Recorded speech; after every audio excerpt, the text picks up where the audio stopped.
Hello ladies and gentlemen, and welcome back to the channel. I'm Adam Wolf, and in this video we've got The Witcher 4 tech demo. They released this kind of out of nowhere. I would say out of nowhere. Maybe if you're on social media, they might have been announcing something that was coming. I'm not, but I just saw this one day and I'm like, I gotta make a video on it because I'm super excited about the next Witcher game. I love The Witcher as a series. I have played every one of them. Okay, mainline. I haven't played Thronebreaker yet. I definitely want to play that one eventually. And Gwent I never got around to actually playing because it's on PC only now, so that's unfortunate. But anyway,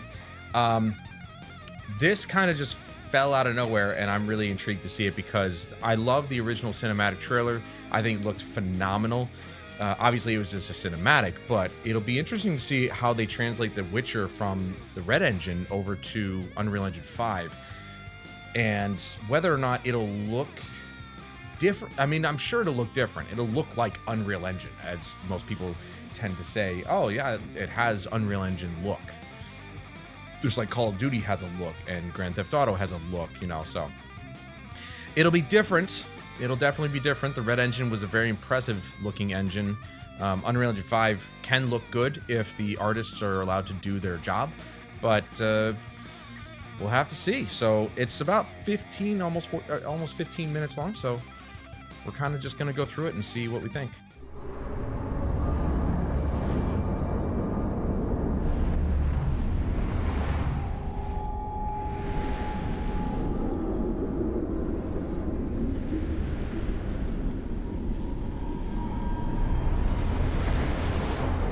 State of Unreal. Let me just make sure this is actually maxed out. Okay, it's not. Let's max this baby out, huh?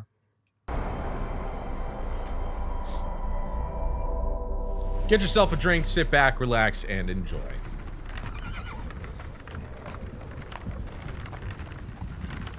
They made sure technical presentation, not actual gameplay. But it could be actual gameplay eventually. Sleep is he? The plowing plonker. Break me pearlies on this blasted pit-ridden tract.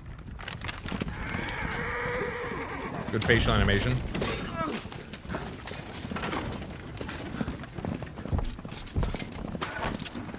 Where's Veer on dry road?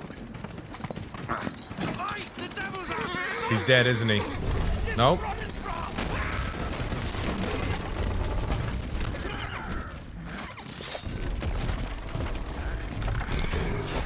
Oh!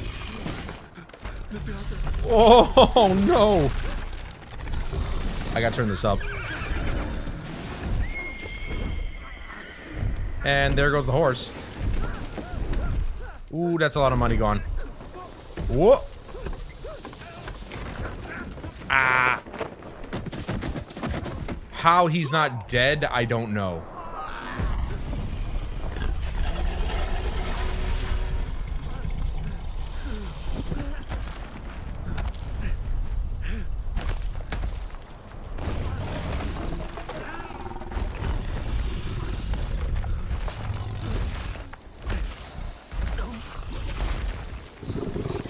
Oh! Yeah. Sounds tasty. Is this Siri? Yeah, there's my girl. Dude, I don't care who you are. She's gorgeous. Almost had me fooled, Fruin. She literally was really hot in the third game. Now she's just straight up gorgeous.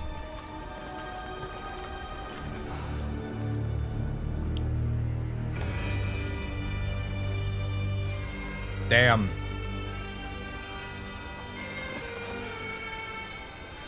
This is on the, yeah, this is on the official Witcher. 3.4 million views. Came out just a few days ago. Oh, we get some talking heads. Let's go. Let's hear about it, baby. Look at that. That looks, oh my God, that looks amazing. Thank you. Thank you, everyone. And welcome to the State of Unreal at Unreal Fest Orlando. We're here to show you what's next with Unreal Engine and so much more. We are thrilled that you're able to join us. Thank you. But first things first, I'm here with Sebastian and Kitek from CD Projekt RED. Let's go, We have boys. A lot to talk about. Hey, Let's guys. go, boys. Hey. Thank you, Wyatt. Thank you, Wyatt, and hello, everyone. With The Witcher 4, we're stepping things up. And to do that, we needed the right partner. One that truly understands that great open-world games are all about art and technology coming together. Yeah, and look, our goals are completely aligned here. And around the launch of UE5, your awesome team at CD Projekt RED announced a collaboration to make open-world development in Unreal even better. Now, here's the thing. A lot of people, actually, this is also, it's 32 minutes, might make a separate video. I don't know. Would you guys want to see a video on the Digital Foundry coverage? I don't know. Let me know. But I might make it anyway. You might not have a choice in that one. A lot of people were really skeptical about CD Projekt RED moving from the REDEngine to Unreal. I understand there is basically a monopoly at this point with what engine most developers are going with. You've got the three big ones. You've got Unreal, the biggest. You've got CryEngine, which is my personal favorite. And then, of course, you got Unity. We got a new player in the game. It's that open source one. I can't remember the name of it. But it's making kind of waves in the open source community. And it's proving to be quite impressive. So it'd be nice to see more developers use that engine as well. I'll probably put the text on the screen here letting you know, oh, it's this. This is the name, because I can't think of it off the top of my head. It starts with a G, I think. But anyway, but everybody's a little worried just because of the fact that a lot of games are going to Unreal. And I understand why CD Projekt RED did it, just because for brevity's sake. You got a lot of people who learn on Unreal. It's a lot easier nowadays for one person to actually make a full game by themselves in their room at home, as opposed to working for a major publisher or something like that, or major developer. And it's a very impressive piece of tech. And I understand why they went with it, because the large majority of people know Unreal. They don't know REDEngine. But that also is the counter argument to that is just the simple fact that, like, well, then you should probably stop firing people all the time, and you should keep an actual team together who knows the engine, who can teach the next people coming in how the engine works and what the tools are. But you know, this industry is very cutthroat. It's very rapid. So, you know, you got to adapt or you die. And CD Projekt RED, I'm sure after the missteps of 2077, they don't want to make the same mistakes. And so they'd rather swap engines and get people in who already know how to work with the engine so that they can make their product faster. And I totally get that. I understand that from a business standpoint. But at the same time, as a gamer, you love to see the custom in-house engines that a lot of these developers tend to want to make. And you lose that sense of identity from those games. You know, that very much, we know it's The Witcher, but it doesn't look like The Witcher. You know what I mean? So it's a bit tough. The last few major developers that are actually using their own engines, so you've got Rockstar using the Rage engine. You've got Capcom using the RE engine for just about everything they're doing.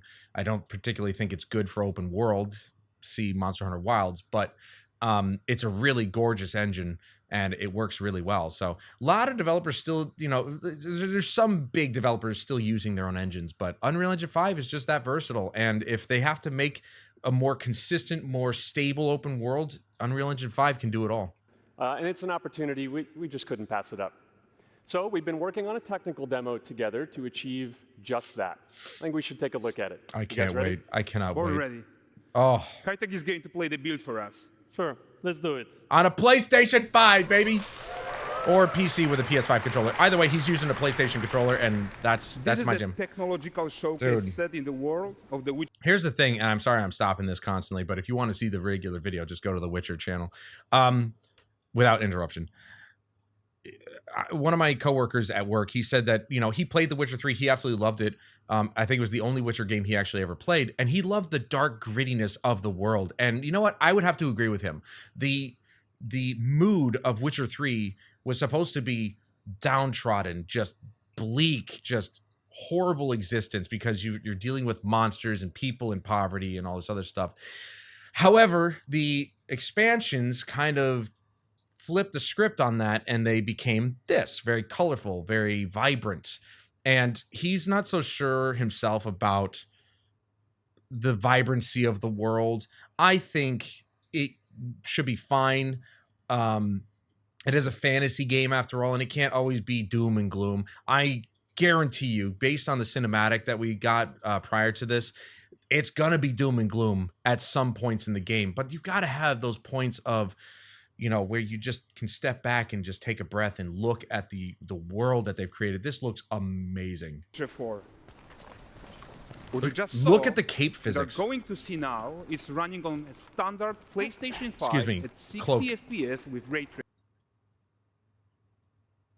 First of all, cloak physics. Sorry, that's a cloak, not a cape. And excuse me? This is a PS5, not PS5 Pro, PS5 ray tracing 60 FPS. Now, again, this is a vertical slice. Vertical slices can be optimized perfectly to showcase the game at its best. So it's not the whole game. But if they do it right and they optimize this game and it's going to look like this and run like this, I'm sold. So in the game, you'll be playing as Ciri, a professional. So let's go back real quick. Let's hear that again. To see now is running on a standard PlayStation 5 at 60 FPS with ray tracing. This is what a PS5 is capable of. And that's how good optimization works. She explores the world and hunts down monsters. You don't really need to introduce this woman, man. The region we are in is called Kovir. She looks so badass, and too. You'll get to like, explore it in a game. Right now, Ciri is investigating a monster, and after gathering new clues, she is heading back to a nearby village. Now, of course, this is... I've cranked it up to 4K on YouTube. Even 4K can't save the compression. Like, that's what's sad about this, is that 4K is supposed to have the best bitrate, and it does, but compression still kicks the crap out of a lot of presentations. Same thing with Summer Games Fest the other night. I ran it at the highest resolution, and pixelation and macro blocking just took over in a lot of situations. Now, that could be due to the image that, or the footage that the developer provided was lower resolution, so it just, you know, it was going to be blocky no matter what. But like, this looks good, but it's not as good as it could look. You know what I mean? And that's all because of YouTube. That's not because of the game. All right, everyone. I'm trying my hardest to look for like some visual anomalies, artifacting around the character or anything like that. So far, pretty clean. Kelpie. Kelpie? Let weeds be weeds, Kelpie. So just like Geralt had Roach, Ciri has her own loyal companion. Good. We return to town. These two characters Is need that to the feel same like actress, one. though? Since you're gonna explore the world on horseback, riding needs to feel seamless, natural, and just fun. Yeah, and to support that, we're introducing multi-character motion matching in Unreal. So Ciri and Kelpie, they're perfectly synchronized when mounting from any angle and speed. And we also support root motion movement on Kelpie, so controlling her feels realistic. Okay, so the English voice actress for Ciri is Joe Wyatt. The Witcher 4. Not sure if they've got the actors and actresses. Nope. Not yet. And grounded. On IMDb. And there are also some really nice improvements to our Unreal Chaos Flesh Solver and these machine-learned deformations. So you've got realistic Kiara muscles Berkeley. I moving, thought so. stretching, I and knew. I had a focusing feeling it was without somebody different. compromising the performance there. Wow.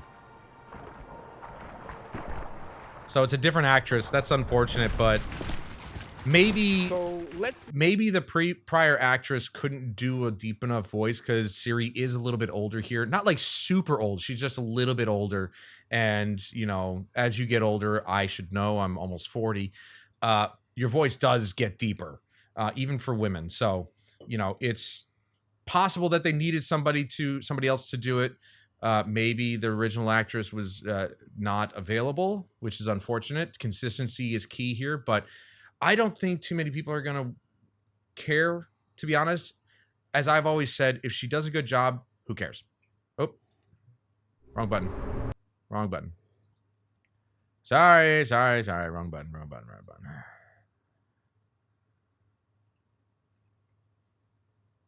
Moving and stretching under Kelpie's skin without compromising the performance there. That's a lot of computational power right there. But again, everybody's like always talking about, oh, you know, the consoles are just not powerful enough. If you know how to work with the hardware, you can make a game like this work fine. That's what I don't understand. There's enough power in this console to make a game look and run this good.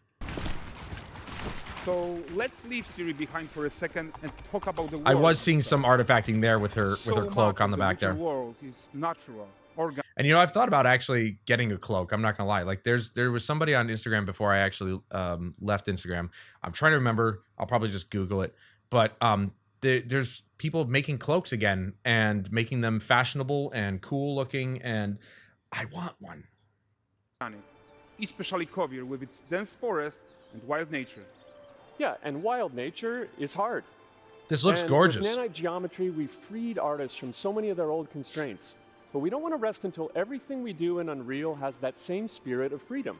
See, here's the thing. They're talking about Nanite, and Nanite is extremely impressive. It does Nanite and Mega Quixel scans, they make the job easier, more streamlined, faster, but you still need artists to go in and make things cohesive and make it make sense and make it visually appealing. The artist still needs to touch things up. It's just like with AI. AI can only do so much. It takes whatever the input from the user is and tries to create an image out of whatever the user's told it to. But the problem is that it's never perfect, and it's not ever going to be perfect. So you need the touch or the hand of a human to make it better.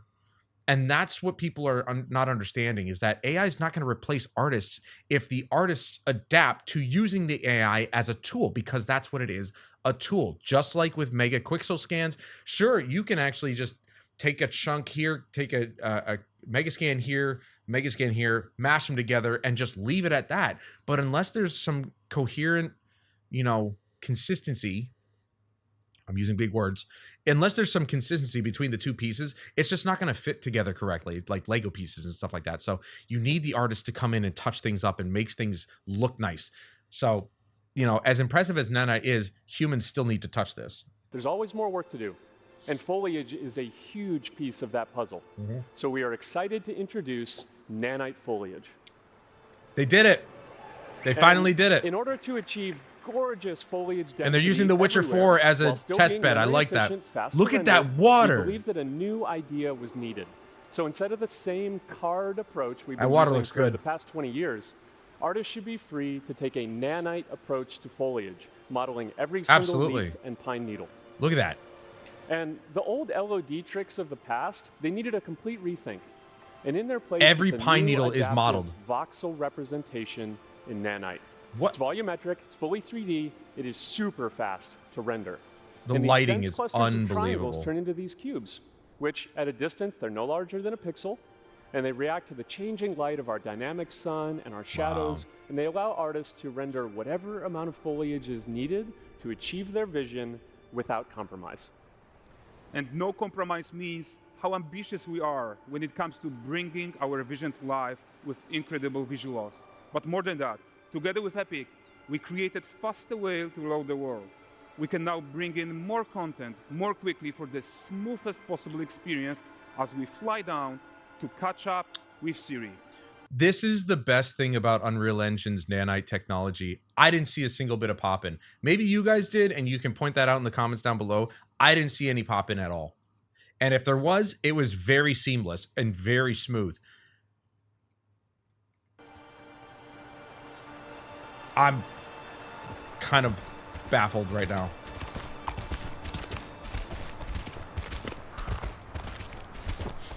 Now we're in a different area. Welcome to Valdrest. Yeah. So Valdrest is a port town, a hub for fishing, trade, and mining.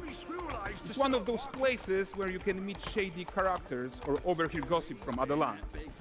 It's also I'm not gonna lie, it still kind of looks like The Witcher. I mean, that's the best part about this, is that they know the franchise, they know what people are expecting, and they built it to look like The Witcher. It still looks like The Witcher. It doesn't matter what engine it's on. It still looks like the game that we want. I'm sold on it. Her current contract. High-tech, let's leave Kelpie here and explore the marketplace and food. I genuinely think that, and I apologize for pausing it so much, but again, you want to watch the full thing uninterrupted, go to the Witcher channel.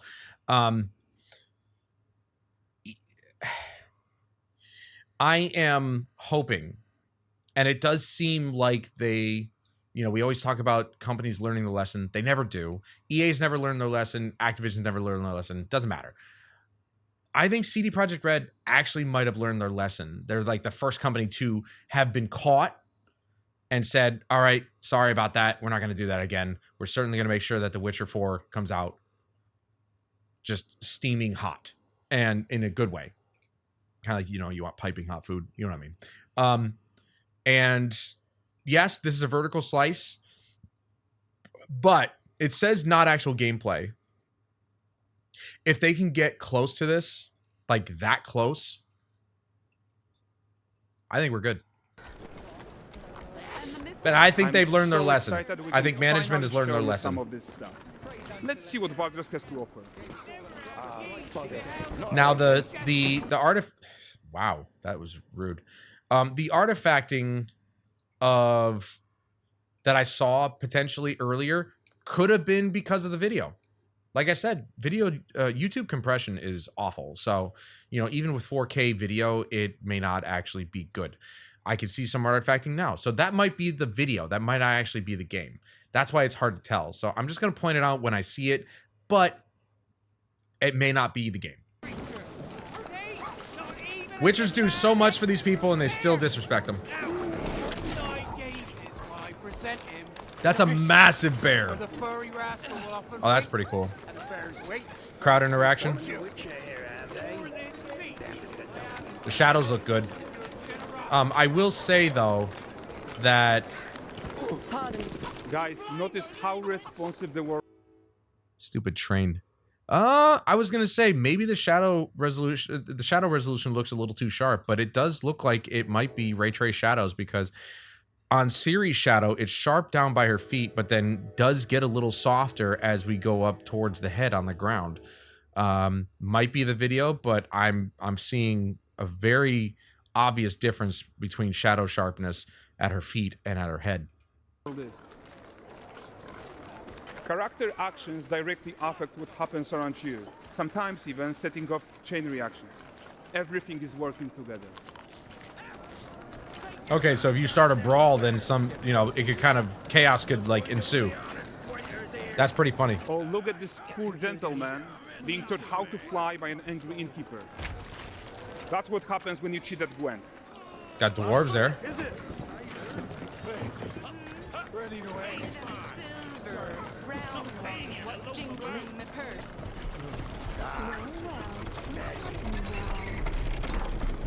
Okay, so this is the guy who Hopefully, gave the question. OBS really pisses me off. I have the video recording at 60 FPS, and for me, it's showing at 30.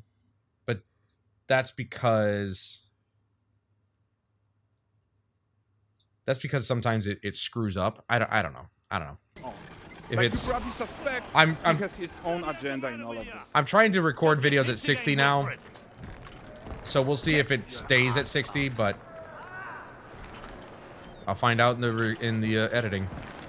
A typical day's toil. Who in? Witcheress. Witcheress. Good. No eternity is taken to She is a female souls after to all. arrive. I found them. And, well, suffice to say, they'll not reach you. As for the salt, I found not one speck. The I presume facial it's meant to animation be a is surprise. insane. Now. Kabir's smuggling trade is of no concern to me. Shush, shush, shush. The manticore that flattened your cart and devoured your men?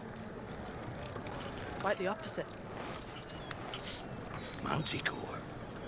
No, them winged hellspawn dwell in the arse end of Creighton, not here.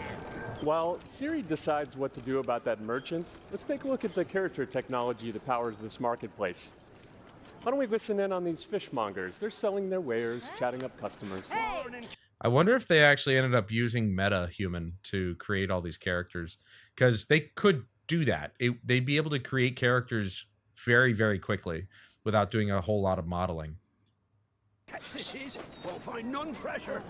Rugged me ladies after one of them. Girls, get this cleaned and gutted for you. You mind, dearest?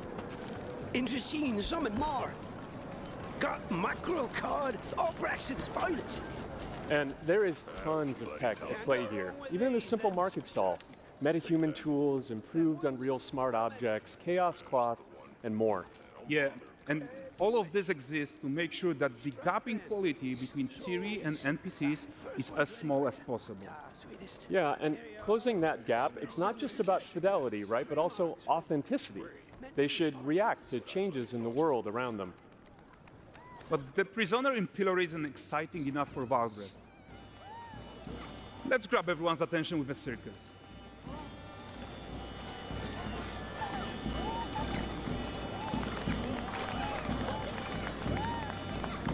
But the great performance deserves a huge crowd though. Let's crank it up. No. Are they gonna... Okay. Oh, they're still going. Oh my god, they're still going. You are seeing tons of optimizations here to many of Unreal systems. And it hasn't dropped frame rate yet. Unreal animation framework, allowing us to fit easily in our 60 FPS budget, not just in rendering, but also with room to spare on the game thread. See, this is where Nanite just comes to the rescue, essentially, to allow the frame rate to be locked in because of what the underlying technology is able to do to take off of the CPU and off of the GPU to improve performance. I don't know the underlying workings of Nanite. Don't ask me. I have no idea. I just know that it is a technology that basically streamlines the computing process to take a lot of the stress off of the chips in order to maintain a consistent visual quality in the environment. That's why Nanite started out as a static mesh, non-foliage type of technology. You couldn't use Nanite to do trees and grass and things that moved. Now they have Nanite foliage.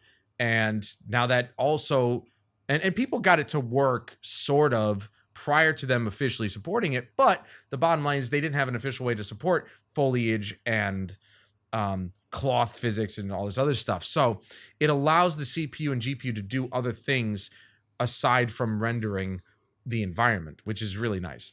Over 300 animated skeletal mesh agents all going about their business. And they're not like And repeating the whole animations point is either. to leave breathing room for developers like you to introduce the gameplay and the systems that your players expect, empowering you to make your worlds come to life without Unreal standing in your way. You are right. That's the open world RPG that we're making. But before we wrap up, how about one final check-in with Siri?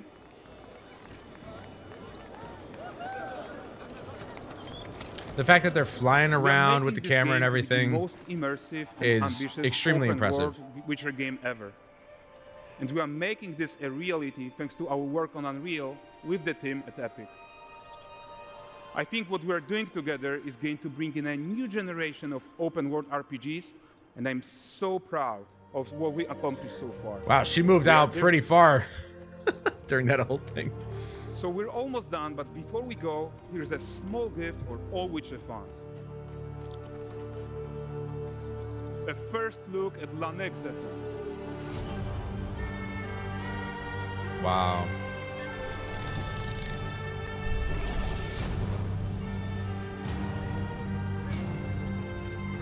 Onward, Kelby. We've worked.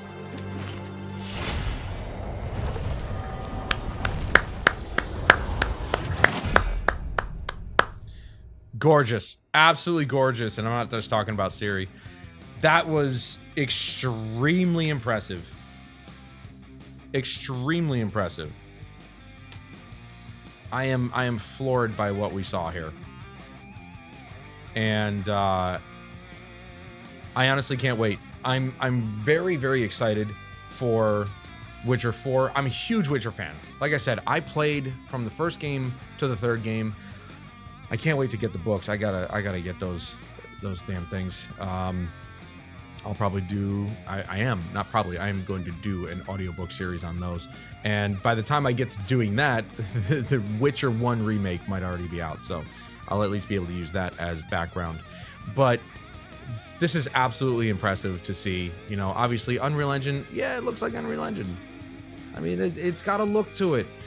Not every game's gonna look like Unreal Engine, but the facial animations, the quality of the art assets and everything, it's just absolutely impressive. It's a beautiful looking game, and I'm kind of happy that they're working in tandem with Epic to make Unreal Engine as good as it can be, because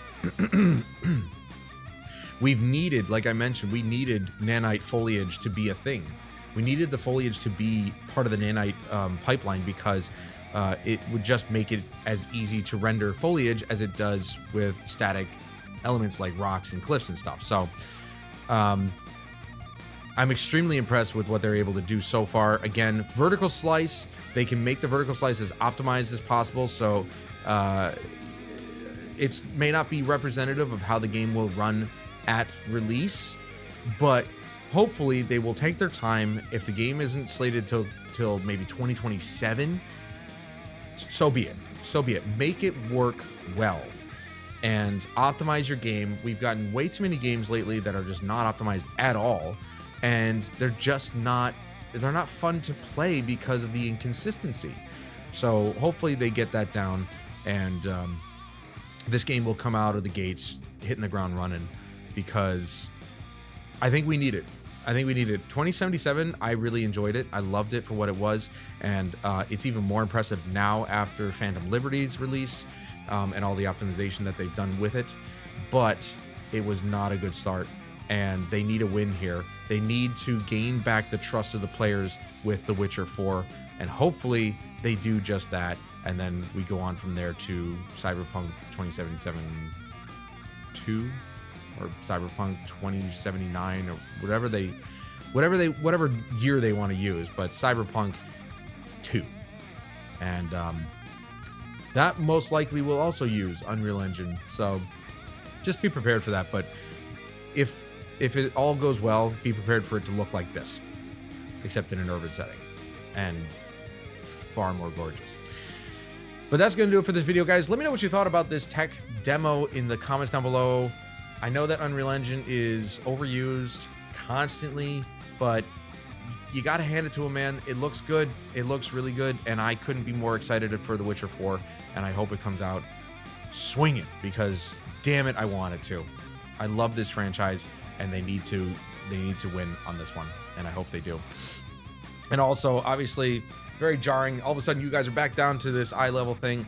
I had to go back to my main 1080p monitor, because not for a visual thing, the reason why I went back to the 4K TV, it was actually all of a sudden I can't handle certain motions, and I get dizzy on a big screen or something. Like when you go, like say you play Assassin's Creed and you go up to a synchronization point, the camera, you know, pans around and everything.